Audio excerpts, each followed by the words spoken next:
శ్రీలంకలో తుఫాను బీభత్సం సృష్టిస్తోంది. వరదలతో శ్రీలంక రాజధాని అతలాకుతలమైంది. ఇప్పటివరకు తుఫాను మృతుల సంఖ్య 200కు చేరింది. అనేక మంది గల్లంతైనట్లు అధికారులు వారి యొక్క నివేదికలు చెప్తున్నాయి.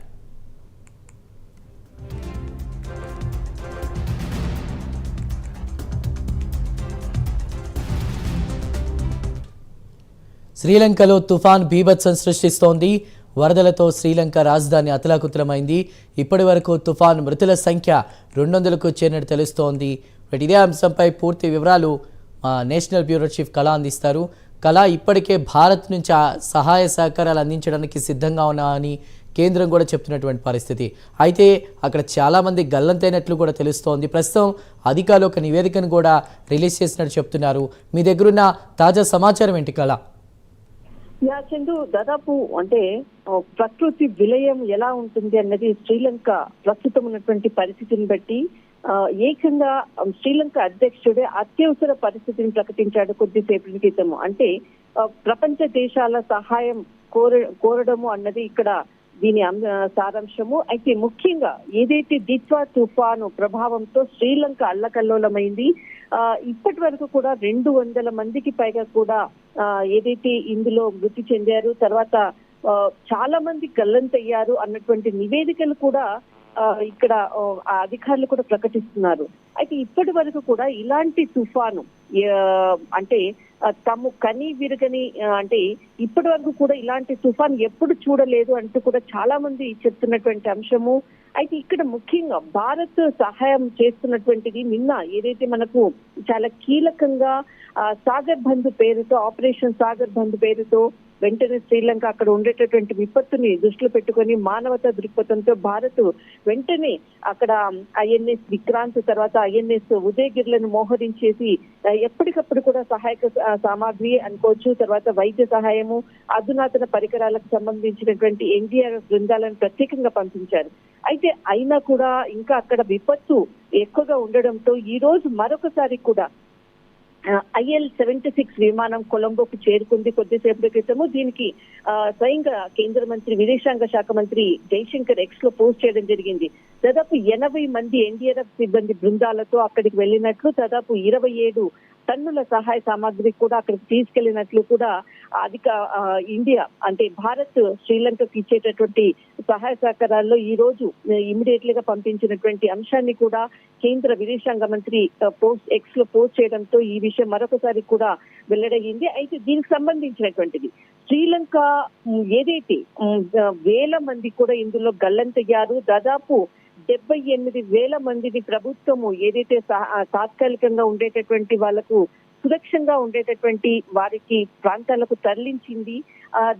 ఇక్కడ శ్రీలంకకు సంబంధించినటువంటి ముఖ్యంగా కొన్ని కీలకమైనటువంటి ప్రాంతాలు కాండి తర్వాత బదుల్లా అన్నటువంటి ఆ ప్రాంతాల్లో చాలా మటుకు ఎక్కువగా మరణాలు సంభవించాయి అన్నటువంటిది కూడా నివేదికల ద్వారా అధికారులు వెల్లడించారు. ఇలాంటి విపత్తు దాదాపు 2003 జూన్లో ఇలాంటి విపత్తు సంభవించింది. అప్పుడు 254 మంది మరణించారు. 2017లో శ్రీలంకలో సంభవించినటువంటి అత్యంత ఘోరమైనటువంటి ప్రకృతి విపత్తు సంభవించింది. అప్పుడు 200 మంది మరణించారు.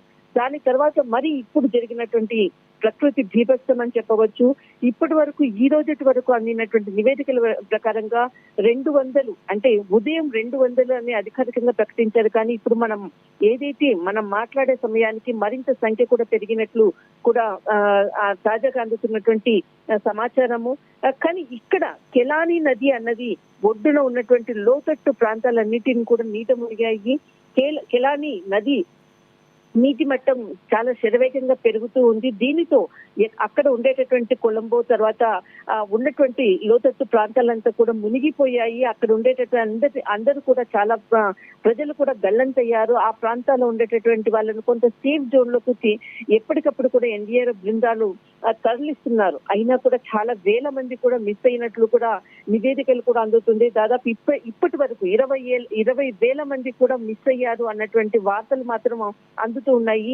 కానీ ఇంత ప్రకృతి విలయం గంట గంటకు పెరుగుతుండడంతో శ్రీలంక అధ్యక్షుడు కూడా అంటే అత్యవసర పరిస్థితిని కూడా ప్రకటించాడు. దీనితో ప్రపంచంలో ఉన్న దేశాలంతా కూడా సహాయ సహకారాలు అందించే విధంగా కూడా ఒక కోరే విధంగా కూడా ఒక ప్రకటించడం అనేది కూడా ఇక్కడ చాలా కీలకము.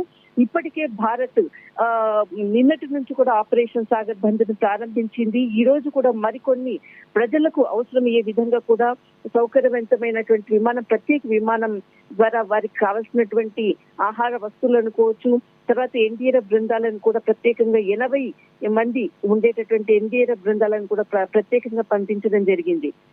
చందు కళ అంటే ప్రస్తుతం శ్రీలంకకి ఎలాంటి సహాయక చర్యలు కొనసాగుతున్నాయి అంటే ఇతర దేశాల నుంచి ఏమన్నా అంటే భారత్ మనం చూస్తున్నాం డ్రై రేషన్ అదంతా కూడా అందిస్తున్నారు అంటే వరదల తర్వాత కూడా పరిస్థితిని మనం చూడాలి కాబట్టి ఎంత మేర ఆస్తి ప్రాణ నష్టం జరిగింది, జంతువులు కూడా మనం వీడియోస్లో చూస్తూ ఉన్నాం, అవంతా కూడా వరదల్లో చిక్కున్నటువంటి పరిస్థితి. అసలు దానికి సంబంధించి ఏమైనా అప్డేట్ ఉందా? తప్పకుండా. ఎందుకంటే ఇది ఇప్పటికే మనకు శ్రీలంక అధ్యక్షుడు కూడా అత్యవసర పరిస్థితిని ప్రకటించాడు కాబట్టి ప్రపంచ దేశాలు కూడా దీనిపై ఖచ్చితంగా స్పందించేటటువంటి అవకాశం ఉంది. ఎందుకంటే ఇప్పటి వరకు కూడా భారత్ మాత్రమే ఇక్కడ శ్రీలంకకు సహాయం చేస్తుంది. ఎందుకంటే పొరుగున ఉండేటటువంటి దేశము దిశ తుఫాను ప్రభావంతో కూడా మనకు ఇక్కడ తమిళనాడు తర్వాత ఆంధ్రప్రదేశ్ కి కూడా ఆ ఎఫెక్ట్ అనేది కూడా ప్రారంభమైంది. ఇప్పటికే తమిళనాడులో చాలా ప్రాంతాలు కూడా వర్షాల బీభత్సంతో కూడా చాలా ప్రాంతాలు నీట మునిగాయి ఒకవైపు. మరొక వైపు ఇక్కడ శ్రీలంకకు కూడా భారత్ సహాయ సహకారాలు అందిస్తూ ఉంది. అయితే ఇక్కడ మనకు కాండి తర్వాత బదుళ్ళ ప్రాంతాలు ఎక్కువగా కూడా మరణాలు ఉన్నాయి. కానీ ప్రపంచ దేశాలు దీనిపై స్పందించాల్సి ఉంది. ఖచ్చితంగా కొన్ని లక్షల వేల ఎకరాల్లో కూడా అక్కడ ఆస్తి నష్టం సంభవించింది. తర్వాత పంట పొలాలు కూడా నీట మునిగాయి. చాలా మంది అంటే వారికి ఉన్నటువంటి నివాస గృహాలను కూడా వదిలిపెట్టేసి వచ్చినటువంటి సోషల్ మీడియా వేదికగా అనుకోవచ్చు. ఆ విజువలేషన్ చూస్తే కూడా చాలా భయానక పరిస్థితులు ఉన్నాయి. ప్రస్తుతానికి మాత్రం ప్రపంచ దేశాలు దీనిపై స్పందించాల్సి ఉంది. ఐక్యరాజ్య సమితి కూడా ఖచ్చితంగా దీనిపై స్పందించేటటువంటి అవకాశం కూడా ఉంది. కానీ ఇప్పటికే అత్యవసర పరిస్థితి ప్రకటించడంతో మరికొద్దిగా మనకు కొంత సమాచారం కూడా కావాల్సి ఉంది.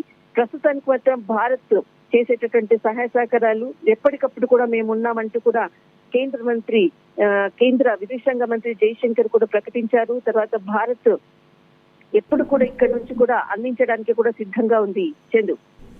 రైట్ కళ, థ్యాంక్ యూ.